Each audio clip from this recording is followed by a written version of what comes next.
Você já se sentiu...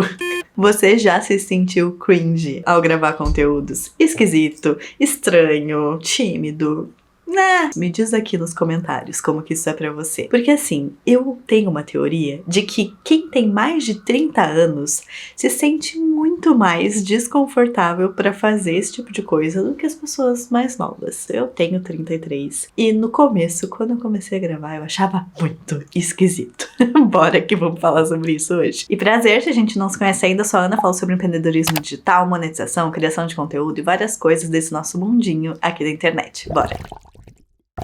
A gente sabe que hoje em dia é muito difícil empreender sem usar a internet. Praticamente impossível, né? A gente fica invisível se a gente não se posiciona por aqui, se a gente não cria conteúdo, se a gente não tá nas redes. Então, o fato da gente gravar começou a ser algo meio que obrigatório. E muita gente não gosta, não quer fazer isso, mas se vê numa encruzilhada, né, sem ter muitas opções. E isso acaba gerando desconforto em muita gente, porque de fato não é algo natural. A gente estudou para ser dentista, para ser arquiteto, para ser médico e não para ser influenciador digital. Inclusive, muitos de nós, quando estudou, nem existia essa profissão influenciador digital, não existia blogueiro, não existia nada disso. Então é muito esquisito, né, a gente se ver nessa posição de ter que criar conteúdo, de ter que gravar conteúdo, né, por conta dos algoritmos e das mudanças no comportamento das pessoas nas redes. Gravar ficou muito mais importante. E o fato de ser algo muito recente, que não existia antes da nossa vida profissional, é exatamente o motivo pelo qual eu acredito que a gente sofre mais. A gente millennials, acima de 30, geração X também, eu acredito que a gente sofre muito mais para gravar conteúdos por conta disso, porque a gente não cresceu nisso. A gente se desenvolveu visualizando outra coisa pra nossa carreira, e aí de repente a gente caiu nisso de paraquedas. A gente não cresceu gravando vídeos, a gente não cresceu assistindo, consumindo, tem uma barreira maior, sabe? Até a gente se acostumar com essa ideia, até a gente aceitar que a gente pode fazer isso. Eu acho que são mais, talvez até preconceitos pra gente quebrar, mais dificuldades pra gente passar, sabe? Pra gente se naturalizar. Hoje em dia as crianças já nascem com o celular na mão, já gravam vídeos, tem um monte de blogueirinha criança que eu acho esquisito, inclusive. Mas enfim, é muito disso, né? A gente precisa passar por mais barreiras para conseguir se habituar com esse novo cenário. E isso é desafiador, de fato. Não é um negócio básico, não é um negócio simples. Mas existem algumas estratégias, algumas ferramentas que eu usei por aqui que me ajudaram bastante nisso e que eu acredito que podem te ajudar também. E a primeira delas é o conceito do passinho depois de passinho. Eu não me canso de falar sobre isso, tanto aqui quanto lá no Insta, porque realmente, quando a gente tá no digital, as coisas, diferente do que muita gente vende por aí, não acontecem de uma hora para outra, não acontecem de repente. A gente precisa aprender uma coisinha depois da outra. Então, o conceito de passinho depois do passinho, aqui no digital, especialmente para gravação, para você se posicionar, é muito importante. O seu primeiro vídeo não vai ficar bom, nem o segundo, nem o terceiro. Eles vão melhorando um pouquinho a cada vídeo que você grava, vai melhorando um tiquinho. E é isso mesmo, é o processo. A gente se compara, a gente tem essa mania de se comparar com as pessoas já bem-sucedidas, né, que já estão famosas no digital, já criaram muito conteúdo no digital. A gente não olha o comecinho delas, a gente compara o nosso comecinho com o finalzão delas, né? Isso não é justo, não faz nem sentido. Agora, se a gente desconstrói a jornada dessas pessoas, a gente vai ver que no começo elas eram ruins também. Elas eram assim como nós somos no começo, às vezes até pior, melhor, depende de cada um. Mas não é esse o ponto. O ponto é que o nosso começo vai ser ruim e a gente tem que estar ok com isso e saber que a gente vai melhorar um pouquinho a cada dia, vai dar um passinho de cada vez. E quando a gente tem essa abertura e essa aceitação desse processo de aprendizado, as coisas ficam muito mais leves, a gente não fica mais tentando ser tão perfeccionista, a gente não fica mais tão exigente com a gente não fica mais tão crítico, porque a gente sabe que agora vai ser assim e depois vai melhorar um pouquinho e que você vai aprendendo com o longo do caminho, né? Então, de verdade, se você tá começando a gravar, começando a criar, usa isso como um amuleto, considera que, tipo, cara, é isso. Aos poucos, sem perfeccionismo, um passinho de cada vez. E o segundo ponto, que talvez seja até o primeiro, enfim, não sei, mas é você entender por que você tá fazendo isso. Por que você quer gravar conteúdo? Qual que é o objetivo central? Não é só a venda. Tem algo maior por trás? O que você quer? Você quer ajudar as pessoas? Você quer se desafiar? Você quer crescer como pessoa? Entender os seus próprios limites, né? Fazer algo novo? Você quer mudar algum mercado? Impactar algum setor? Qual que é o seu propósito? Qual que é o seu porquê? Tem até um conceito do Simon Sinek que ele fala pra gente começar pelo porquê. Tem até uma ferramenta que é o Golden Circle, né? O círculo dourado, onde ele coloca o porquê bem no centro. E depois o como e depois o que. Ou seja, quando a gente entende o porquê a gente tá fazendo cada uma dessas coisas, por mais difícil que seja responder essa pergunta, a nossa motivação fica mais forte. Se a gente tem alguma dificuldade ao longo do caminho, a gente retoma esse porquê. E a gente não desiste, a gente tem mais força pra continuar, a gente tem mais intencionalidade mesmo, né? É diferente de você só começar a criar conteúdo porque falaram que tem que criar e é isso, tá, né? Simples assim.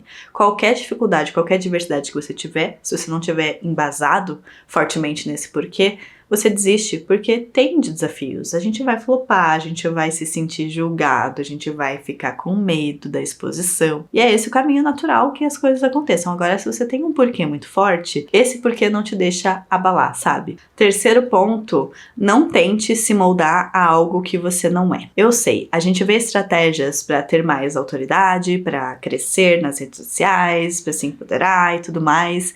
E aí a gente acaba se moldando a coisas que não são nossas, e quando a gente vê, a gente tá completamente desconfortável naquilo, e o que já era cringe e difícil e constrangedor por natureza vai ficando cada vez pior, porque você tá sendo um personagem, você tá sendo algo que você não é, e aquilo vai machucando, vai bagunçando até a sua cabeça. Te dar um exemplo, quando eu comecei, eu achei que eu ia precisar filmar muito as minhas mãos, porque eu ia fazer stories, e eu achava mais fácil filmar minha mão do que filmar meu rosto, e aí eu coloquei na minha cabeça que as minhas mãos precisariam estar bonitas, pra eu segurar uma xícara de café, pra eu escrever num caderno, pra isso, pra aquilo. E aí eu fui lá e fiz um alongamento com unhas em gel. Só que eu sou uma pessoa que nunca fui de ficar indo no salão de beleza. Eu não gosto, eu prefiro fazer as coisas em casa. Eu mesma faço minhas unhas. Eu só vou, tipo, pro básico, né? Cortar cabelo, etc. Mas, assim, nunca fui de ficar pintando o cabelo. Nunca fui, né, de ficar fazendo muitos procedimentos. Então, quando eu me vi nessa prisão de ter que ficar indo fazer manutenção, de ter que ficar, né, indo nesse ambiente que eu ficava desconfortável, isso foi me fazendo mal. E pior, estar com aquelas unhas foi me incomodando. Eu comecei a sentir que eu não estava mais sendo eu, que eu estava me tornando algo diferente do que eu sempre fui. E nesse dia que caiu a ficha, eu tirei em casa mesmo. Eu tentei achar um salão, porque é difícil de tirar, né, essas coisas da unha. Não achei.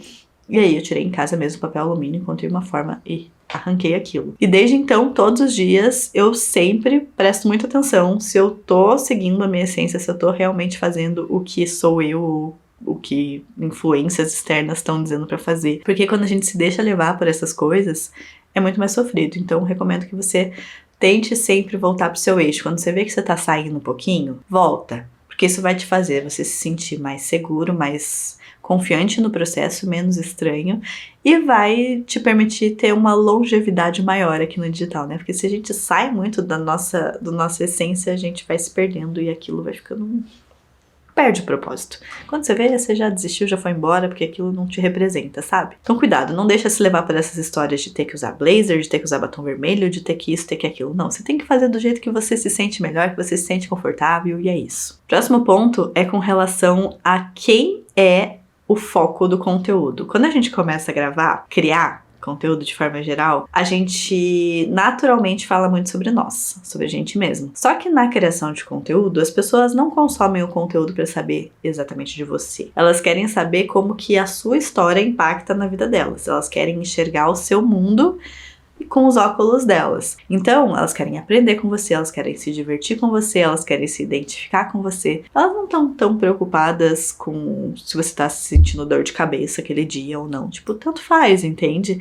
Então, é muito menos sobre você e muito mais sobre o seu público. Então, você entender quem são essas pessoas, com quem você quer falar, qual dor você sabe resolver, que você quer resolver, é muito importante e vai te dar mais segurança também. Porque aí você vai parar de ficar pensando muito num conteúdo autocentrado, que também deixa tudo muito estranho, né? Ficar falando da gente, parece um negócio meio egocêntrico, e a gente começa a pensar mais no outro. E isso dá também um senso de propósito maior. Poxa, eu tô criando aqui porque eu quero ajudar essas pessoas a chegarem em algum lugar, porque eu quero ajudar essas pessoas a terem resultados melhores com algo que eu sei fazer, né? Então fica muito mais leve, menos estranho também, né? Parece que você tá conversando com alguém. Inclusive, visualizar uma pessoa na câmera te ajuda também a se sentir menos estranho, se sentir menos cringe, né? Uma recomendação que eu dou também. Pensa em alguém que é o seu público, que é a sua persona ideal, que é a pessoa que você quer se comunicar.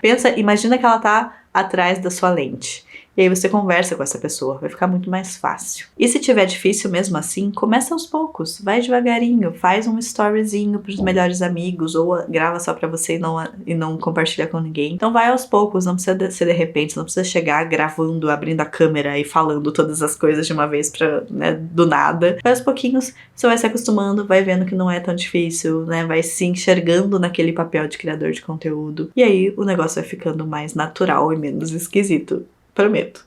Experimenta que você vai ver que o negócio vai ficando menos esquisito. Inclusive, eu vou deixar um vídeo aqui também no card que eu explico como que eu fiz pra perder vergonha. Eu era uma pessoa completamente tímida, morria de vergonha de câmera, então dá uma assistida lá depois se esse é o seu caso. E seguindo o nosso combinado, pra eu saber que você chegou até o final do vídeo, comenta aqui a palavra espelho. Pode ser numa frase, pode ser solta, do jeito que você achar melhor, pra eu saber quem está comigo aqui até o final. E aproveita pra deixar aqui também alguma dica, alguma coisa que você já implementou por aí, que já te ajudou. Quem sabe não pode ajudar outras pessoas aqui nos comentários. Beijo!